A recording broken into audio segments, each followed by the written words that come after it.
A lot of what people tend to focus on and put most of their emphasis on is images for social media. Now, that in itself isn't necessarily a bad thing. Now, let's say someone has, seen some of your work on your social media and they're slightly interested in you and they want to check you out a bit more, so they jump onto your website.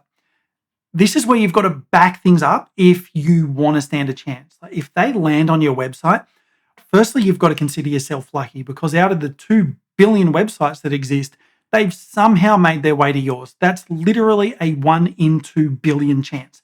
You've got greater odds of winning lotto. So now that they're there, you have to make it count. And this is where I see so many builders get this stuff wrong. Now, it should come as no surprise to you that you need photos of your completed projects. I could sum this whole video up with just that point and leave it at that. Instead, what I'm going to do is share with you a bit of helpful advice on how to actually select a professional photographer when only excellence will do. Before I kick this part off, I need to tell you guys that it's absolutely critical to work with someone who's an architectural specialist if you want the best results, and someone who intimately understands your needs and objectives. I can't tell you the number of times that I've seen a builder share an image, and when I follow it back to the photographer who took it, all you find are pictures of babies and families and weddings. I don't get it. You wouldn't go to a doctor who specializes in feet if you're having a heart attack, would you? No, you go to a cardiologist, but they're both doctors, right? And you wouldn't get someone who builds boats to build a house, would you? But they're both builders, right? There's simply just too much at stake to not do this stuff properly. And I think you get the point that I'm trying to make here. So how do you decide who's the best candidate for you and your business? Well, look, think of it like this. Image quality relates to persuasion. You aren't merely documenting your work, but you're actively trying to convince other people that yours is the best of its class. Now, photography, like any other custom service, it's never going to be a one-size-fits-all proposition, but a matter of finding the right person for the right job. Just as architecture is more than construction materials, photography goes far beyond the mechanics of, focus, exposure, and composition. It requires an aesthetic aptitude for creating a unique and compelling presentation of a physical structure. It requires craft. It requires knowing how to choose lenses, aim lights, caring for details of cleanliness and arrangement, understanding what color adjustments create the most impact on a printed page, and making sure that permissions and releases are secured. It requires professionalism, ensuring that finished images are going to be delivered reliably, on time, on budget, and looking, better than you expected. But it also requires time. Architectural photography is slow, and it's a process entirely dictated by light and how light moves across the project.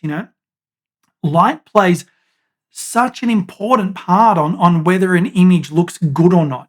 Just as light has to be taken into consideration when designing a building, it has to be taken into consideration when planning images. The best image for one space might need to be created in the morning, right? And the best time for another in the afternoon. And you can't run and gun this stuff if you want to get the best results. Photography requires a visual style that presents your work to its best advantage, and images play a major role in defining how we come to know architecture and interior spaces, because photography is pivotal in understanding the built environment. So choosing a professional to photograph your project, it's an important consideration. So here are some suggestions to help just make the experience of photographing your next project a good one. So first, you've got to identify your needs. Which aspects of your project might best represent your design? Would you like to highlight any specific concepts or architectural elements or any other features?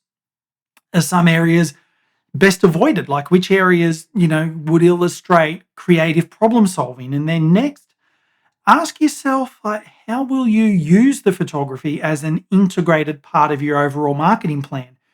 Will you be showing the photos to clients via a website or a portfolio presentation, or using the photos for an in-house reference or documentation? Are they for internally produced publications? Are they for an award submission or to be published in a magazine or a book? Are you going to use them in in trade or consumer advertising? Like, the answers to those questions will help you, and they'll help the photographer define the assignment parameters and really kind of develop cost estimates and, share the costs. Like, inquire whether other parties in your project, such as the architect or the designer, the owner, contractors, consultants, product suppliers, financing sources, or even public agencies like, councils or something, depending on the project, might be interested in participating in the assignment and sharing those expenses. Like, I've never found a project yet where it's literally just the builder who needs images to market and advertise their own services. So, all of the participants should likewise identify their needs and their priorities. And it's important that, everybody understands what costs are shared and what aren't. So the total price of a photography assignment has three components. There's creative and production fees, expenses, and rights licenses. So expenses, travel consumables, equipment, prop rentals, and fees paid to assistants, like models and stylists. And production fees, so the photographer's time and expertise and judgment, those can be shared on any basis that, the participant chooses. Rights licenses, in contrast, are based on the use that each participant makes of the images and are not shared or transferable among other parties. So, like, go and research the candidates. There's a number of possible different strategies, I guess, and different ways for finding the right photographer for the job. So, one is, you can go and scan architecture magazines for images that impress you and find out who made them. And if the photo credits don't appear next to the pictures, they're usually either, near the magazine's table of contents or masthead, or somewhere near the back. And even if an advertisement doesn't show a photo credit, a call to the advertiser or the ad agency, like, they might be able to produce a name. You can also go and ask, professional colleagues if they've got a recommendation. And to narrow the field of candidates down, like, visit their websites, get samples of their work, schedule meetings for portfolio presentations, and, be aware that websites and portfolios, like, they often only represent a limited portion of that photographer's work. So when asking to see portfolios, like, get images from assignments of a similar scope and building type to the project you've got in mind. And like I mentioned before, like, architectural photography, like, it's a specialty within a profession requiring different tools and skills than, say, weddings or wildlife. And within the specialty, there's further specializations such as interiors, exteriors, landscapes, aerials that could be important to your project. So one criteria for kind of evaluating a website or a portfolio is whether the images indicate that the photographer really just has the skill and the experience that you want. Now, the photographer's vision, I guess, or stylistic approach, like, that's just as critical. You want a visual style that complements both your architectural design, but also your marketing goals. And evaluating this factor it's quite often like the primary goal of a portfolio review.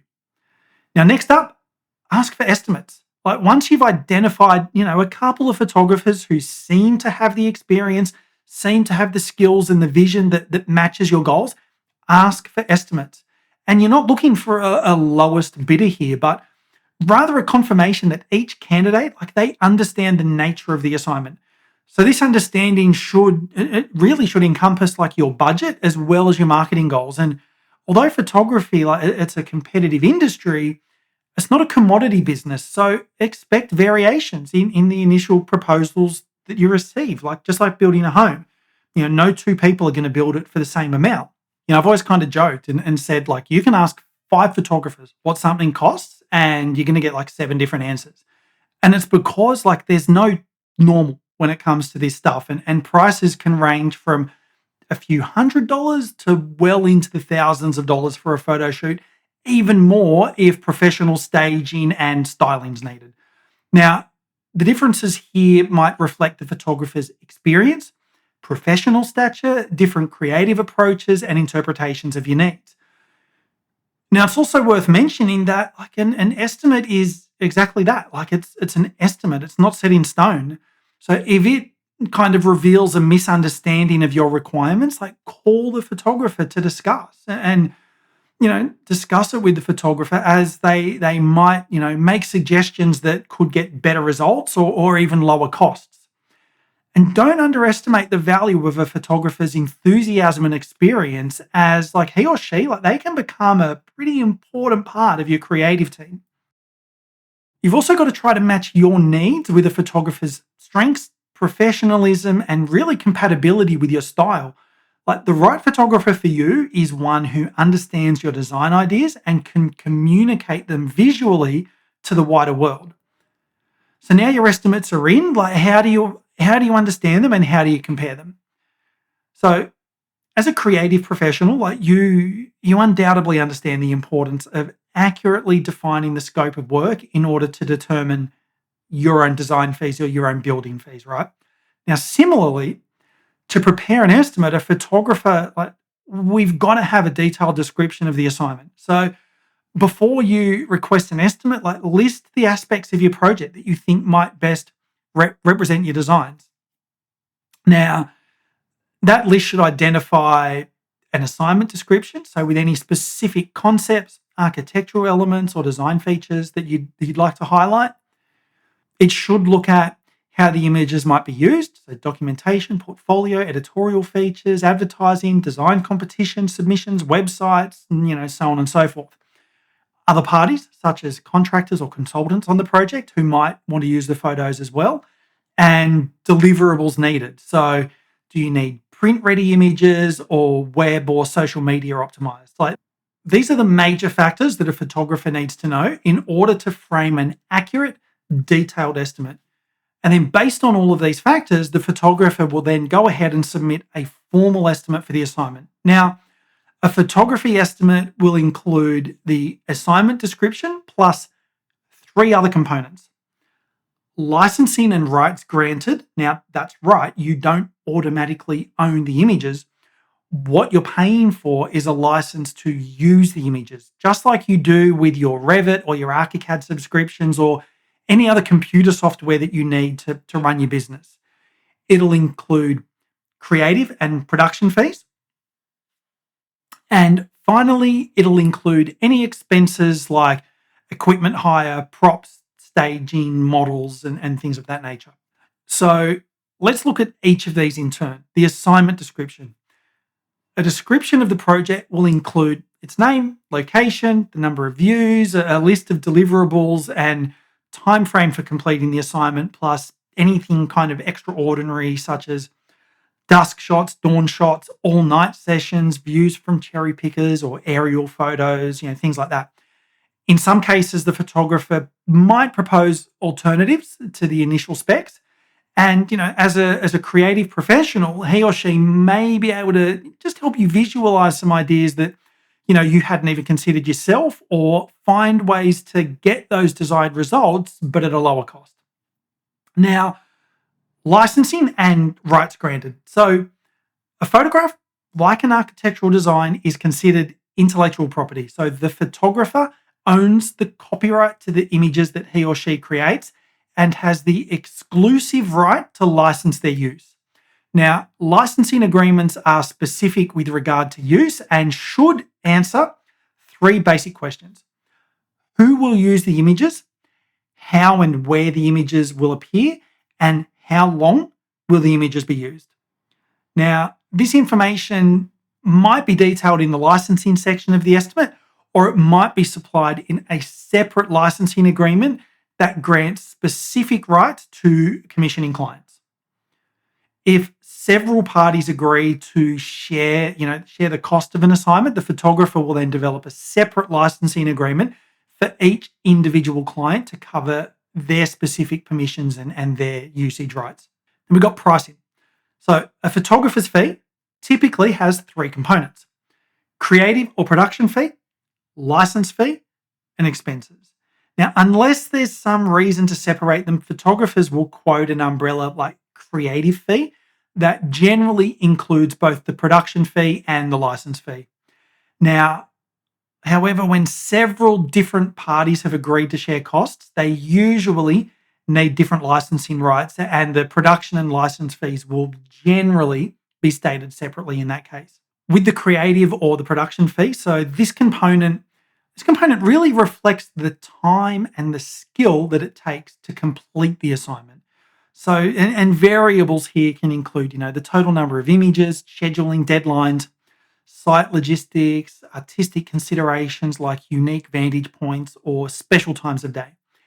Intangible variables, they can include the experience, the creativity, and vision that that particular photographer brings to the assignment. And in addition to the time spent behind the camera, a photographer's pre and post production time is usually included in that production fee as well. Now, pre production is things like client meetings, advanced site visits, meeting with facility management if it's needed to organize access, conversations with building engineers to arrange technical coordination with lighting or landscape maintenance, and just generally any other site specific preparation. Post production tasks, on the other hand, they're usually things like, editing, image selection, which may involve more client meetings, digital processing, so color correction, minor retouching, compositing, and preparing, master files for final delivery. Now, it's not unusual for the post production work to consume just as much time, if not more, than the photography itself. And then you've got the license fee. So this component, sometimes referred to as the usage fee, this reflects like the value of the authorized uses for the images.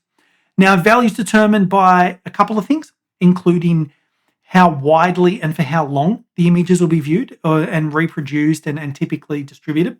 So typically, the more extensive the use, the higher the fee is going to be. Licenses use specific language to describe the rights being talked about. A glossary of terms used in the photography and publishing industries has actually been put together by the Picture Licensing Universal System. You can go to their website, useplus.com, and browse through those definitions because I've looked at it and it's pretty extensive, so it's worth checking out. There's pretty much not a definition of something that I've needed to find that hasn't been in there. And it's really worth doing this just so you know exactly what the photographer's talking about. And, builders talk builder language, we talk photo language, I guess.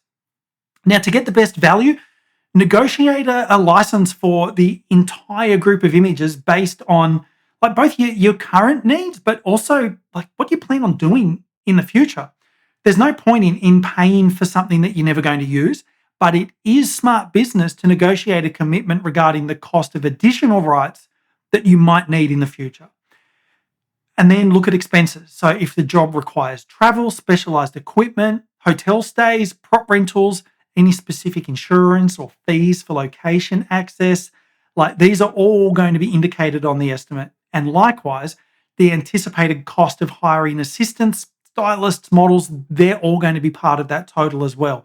Now, there may be some contingency costs as well for things like weather delays. Expenses for digital photography, so they might include charges for image capture, digital processing, master file prep, post-production tasks like color manipulation, digital retouching, archiving, file delivery. For film photography, like yes, it still is a thing.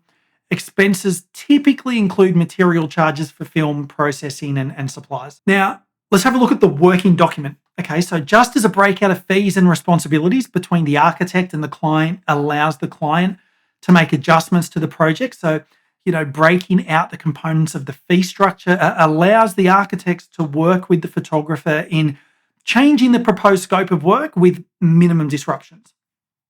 For example, suppose you initially ask for an estimate based on creating images to be used for brochures, office displays, exhibitions, and a website. After you see the images, you decide like, hey, I want to put these into a magazine in conjunction with an article on the project.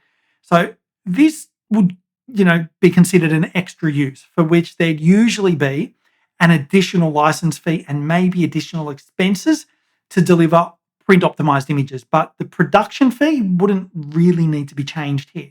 Now, likewise, you might find that the estimate for the work as originally proposed is higher than you'd budgeted. So find out where there's room to reduce those costs without sacrificing the overall objective of visually like telling the story of that project through, the essential shots. In addition, the photographer might have suggestions for capturing more successful images without significantly increasing the cost. Then there's the fine print. So the estimate, it's going to have space for your signature, just like any other contract. And by signing and returning a copy to the photographer, you indicate that your acceptance of the assignment description, the license, and the total price. And at this point, that estimate becomes a contract. Now, attached or on the back of the estimate will generally be a set of terms and conditions, just as any other kind of contract you're going to see. One purpose is to agree on each party's responsibilities if problems arise and how those disputes are going to be solved. And another purpose is kind of just to state the industry norms. So for photography, those include copyright, photo credit requirements, and what alterations such as compositing or cropping you can make to the images. So look, there's also going to be a summary. So the photographer's estimate, it's more than just a financial document. It can really serve as your creative and promotional planning needs as well. It's a tool that can help you meet your own business objectives and your own documentation needs as well as your marketing goals. So, you can clearly tell from all of that there's a lot more that goes into working with an architectural photographer than just finding someone who can run in and take a pretty picture. Now that you've gone to, all this effort and you've got some amazing photos, you want to get the word out there, right? And this is something that I get asked a lot, and it's something that causes a lot of confusion and it surprises a lot of people. Do you actually own the photos? The subject of licensing as it relates to photography can be confusing and look, rightfully so. It's not the easiest subject to understand, and very few people are thoroughly familiar with this topic. Unfortunately, though, because of this unfamiliarity, many individuals and businesses make assumptions and they end up using or distributing photos that they're not really supposed to. Now, I'm going to break down the subject of licensing and photography and try to explain some of the basics, but honestly, I could summarize this whole topic up with one simple question that you can answer yourself. If there's an image or a set of images in question that you would like to use commercially or distribute to another person for them to use commercially, the question is this: do you have clear written permission from the original photographer to do so? And if the answer is yes, you're good to go. But if the answer is no, then before you do anything with the images, you need to obtain that permission from the photographer. And the individuals who are uneducated about licensing will usually ask why. Why in the world do I need to get permission from the photographer? Because of one word: copyright. The majority of the time, the photographer still holds the copyright or owns those images. And this is where most of the confusion comes from. You see, the product that we create as photographers is very, very different than a hard good or something that you can pick up off a store shelf, or you pay for an iPhone at the Apple store. That's your property, and then you can later on give it or sell it to somebody else for them to use. And you can do the same with your car or furniture. You get the idea. Images and photographs, they're different though. Photos fall under the category of what's called intellectual property, or often just shortened to IP. Now, these are things that are created that you can't necessarily hold in your hand. Things like trademarks and patents also, fall under the category of IP. And, you actually deal with IP on a pretty regular basis, and you probably don't even know it, setting photos aside. There's a good chance you already pay to utilize the intellectual property that you don't own. Music is considered intellectual property, but even though you might pay roughly $10 for, Adele's new album, you don't now own the copyright to Adele's songs. Software is considered intellectual property. So if you or your company pays for a CRM software or accounting software like QuickBooks, or you use Revit or Buildertrend, you don't own or hold the copyright to that software. Now, you may not know it, but in those scenarios, the fine print states that what you're actually paying for is a license. And the license is simply a contract giving you legal permission to listen, watch, or utilize somebody else's intellectual property. Now, if a real estate agent pays a photographer to shoot a property, or even an interior designer pays a photographer to shoot a living room, if an architect pays a photographer to shoot a new commercial building, 90 something percent of the time, the photographer still owns and holds the copyright to those images. Their clients are paying the photographers for a license to use the photos that they create. The clients do not own the images outright.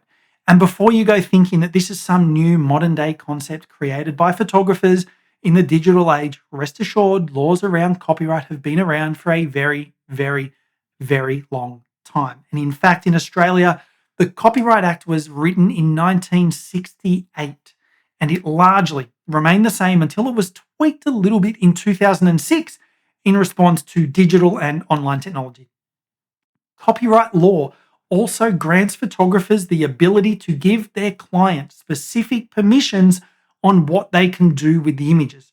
For instance, if an interior designer hires a photographer to shoot a project, that photographer typically grants them a license to use the images on their social media, their website, their print materials, kind of boilerplate stuff. But most of the time, that license does not grant the interior designer the ability to distribute the photos to other parties for them to use. The interior designer does not have the automatic right to allow other Instagram accounts to repost that photographer's image. The interior designer does not have the right to give the photos to a furniture company for them to use on their website. And the majority of the time, the interior designer does not have the automatic right to enter those photos into some kind of contest or even place them in an editorial piece.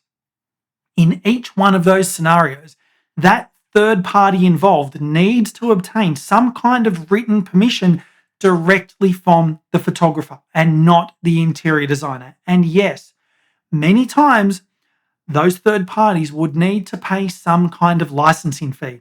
Now, you're probably asking, but if a photographer is paid by the business that originally commissioned them for the shoot, why would they charge another company who wants to use some of those same photos? I'm just going to say it. This argument, it's kind of silly. Like, I honestly don't know of any other kind of for-profit business model that follows this model. You know, if you're in some sort of company or a business, or you own a company and your business has, say, 10 people pop up that want your product or your service, then more than likely those 10 people are going to need to pay for that product or that service. If 500 people pop up and want that same product or service, those 500 people are going to have to pay for it. You don't say that a singer should only get paid for the first copy of an album they sell, and if they go on to sell 1 million copies, the rest should be free, do you? No, like that'd be silly. I'll give you a real life example of this. So there's a band in Kansas City who they're fairly well known in that area. They're called Hembury. Now, several years ago, Hembury put out a song called Holy Water. They sold a few records, they got a good amount of downloads, and they made some money from the song, aka they got paid. Now, not long after the release, Apple approached them to use that song in a commercial that's going to air during the biggest American football game of the year. That's right, that one, the Super Bowl. Do you think Apple approached them with that argument? Hey, Hembury, you already made money. You already got paid for that song. Like, why would you want to charge us to use that song in our commercial?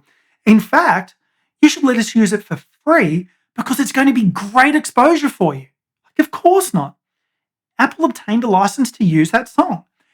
And if you're like most people, you're probably thinking, well, wait a minute, like I'm confused. We've never had a photographer request that we pay for a license to use a photo. Most photographers are okay with us using their images as long as we give them credit or telling them on social media. In fact, I'm pretty sure as long as an image is on social media, anybody could use it. Well, you would be 100% wrong. I don't care what you hear from some friend or what some article said. If you read the actual terms and conditions or the terms of use from all the major social media platforms, none of them say that for granted. Some individuals are thrown off by this because maybe it's only up until recently that they've ever had a photographer request to be paid for use of an image, or maybe it's the first time they've ever heard of it. Honestly, the reason being is that most other photographers are not very business savvy and they don't really know what their images are worth. And photographers aside, most companies don't succeed by giving away their products for free. So ask any seasoned, experienced photographer to use one of their images. They're going to require a photo license to be paid for. And as nice as mentions on social media are, or tagging or giving us photo credit, photography is our livelihood. We can't just pay our bills with photo credits or exposure bucks. But the photos are of my product or project. The photos are of something that I worked on or I designed. Doesn't that grant me some kind of automatic permission to use or distribute the images? No. Most of the time, what appears in the photo has absolutely no bearing on whether companies or businesses can use an image or who has the right to distribute it. If I take a photo of a kitchen and a sink has an ABI Interiors tap, ABI would still need my permission to use that photo. Just because their product appears in my image does not give them the automatic right to maybe rip it from my website or social media and start using it, no matter if they only wanted to use it on a single Instagram post or place it in a massive full-page ad and Dwell magazine. They still need my permission as the copyright holder. Well, I'm okay with paying a license, but why is the photographer asking me a bunch of questions about what I plan on doing with the photo? Why can't they just write a license for, no restrictions or an unlimited use, or just give me the copyright? Because the photographer wants to make sure that they write the appropriate permissions into the license and make sure that they don't charge you too little or too much. This is very similar to how software licenses are sold. If a small business of, say, 15 employees purchases accounting software, they're going to pay a much different price than, say, an enterprise level company with multiple locations around the world. Same software, but the scale and how it's used are going to be very different. Now, imagine if there was some CEO of some massive tech company and they get in their car one day and that person wants to listen to Island in the Sun by Weezer and they've added that song to their iTunes library on their phone. They're going to end up paying like roughly about $1 for that song. Now, that same CEO wants to use Island in the Sun in a national TV ad campaign. They're going to pay way more than just $1 for a completely different kind of license. Keep in mind too, if that CEO's company even paid thousands or tens of thousands of dollars for that song in a commercial, they still don't own the song Island in the Sun. So if I see a photo and there's no watermark, photo credit or mention of a photographer at all in relation to that image, am I in the clear to use it? No. Photo credits, tagging or watermarks, that's really got nothing to do with whether you're in the clear to use an image or not. In most scenarios, if you see a photo, whether it's a one-person freelancer like myself or some enterprise level company, someone owns the copyright to that photo. So let's sum this up. 1. By default, photographers own the copyright to the images that they create, to even when hired directly by a client like a real estate agent, interior designer, builder, architect, whatever. The majority of the time, the photographer still holds the copyright to the image they created for that client, and the copyright law grants them the ability to call the shots on who can use the photo. how long it can be used for, and how it can be used. And if you happen to know a completely separate company that requests to have all or even just one of those photos that you paid for, it's your responsibility to point them in the right direction, back to the photographer. You do not have the automatic right to just give away the photos. Or if you're a business that comes across an image that you'd like to use on your website or an advertisement or even repost to your social media accounts, you need to get permission from the photographer. And to be honest, it's not fair on you. Like, you've spent the time and the money to arrange a photo shoot, coordinate with clients, to have the property ready, and you've spent your hard earned dollars to do so. It's not exactly fair on you that some other company who had nothing to do with it gets the reward of your hard work for free. Now, realistically, are there any consequences for using a photo without the photographer's permission? You bet there are. If a photographer finds out we're using one of their images, well, we'll just take it down. Well, the toothpaste is already out of the tube. The image or images, they've already been used, and many times a license needs to be paid when it's used without the photographer's permission. The technical term for this is copyright infringement. And when businesses get called out on it, man, do a lot of them get defensive. They come up with all kinds of excuses and try to pass it on like somebody else, or they just try to ignore the situation altogether. And I strongly advise against each and every one of those reactions, by the way. Now, I won't go into all of the consequences of copyright infringement. A simple 3-second Google search can answer those questions for you. But long story short, if a photographer has gone through the steps to make sure that their business and photos are protected to the fullest extent of copyright law, it could cost the company a lot of money, hundreds, if not thousands, sometimes even tens of thousands or hundreds of thousands of dollars. Only recently, it came out that Sting, right? Sting revealed on The Breakfast Club that P. Diddy has to pay him $2,000 per day for using a sample of his song Every Breath You Take in his tribute to the Notorious B.I.G. Now, that song came out in the 90s, so you do the maths. That's a lot of money. And it's because he didn't get Sting's permission to use his song, and Diddy made a lot of money from that song. Again, like I mentioned at the beginning of this video, if you run into anything kind of similar to what we just went over, ask yourself, do you have clear written permission from the original photographer to use or distribute an image or a set of images? And if not, make sure to go and get it. Now, to go a little bit off script here and add a little bit of editorial piece here at the end, look, as professional photographers, we're often placed in awkward and tough situations simply because of taking a stand on our copyrights.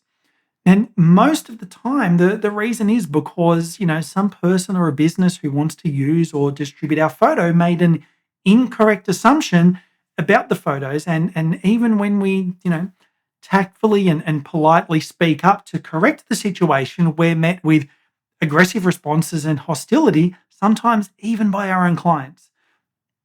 Us photographers are made out to be stubborn and obstinate when in fact, all we're doing is trying to prevent or correct the situation where our work has been misused. Any level-headed entrepreneur or store owner does their best to prevent theft of their products that they sell or they manufacture.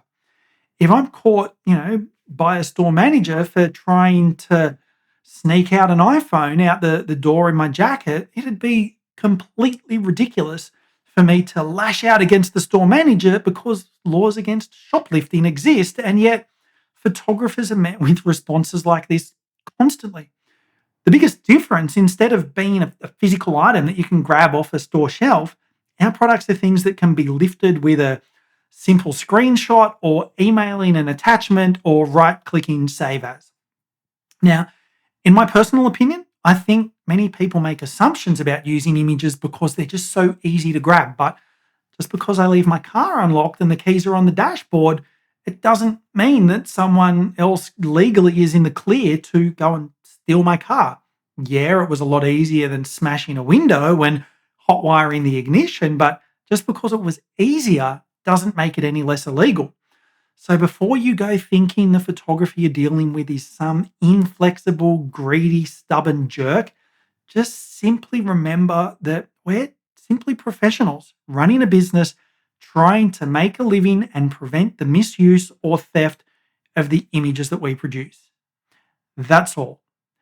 Guys, that's me done for another video. Thank you so much for sticking around. I hope that you've learned something. I'll see you on another video soon.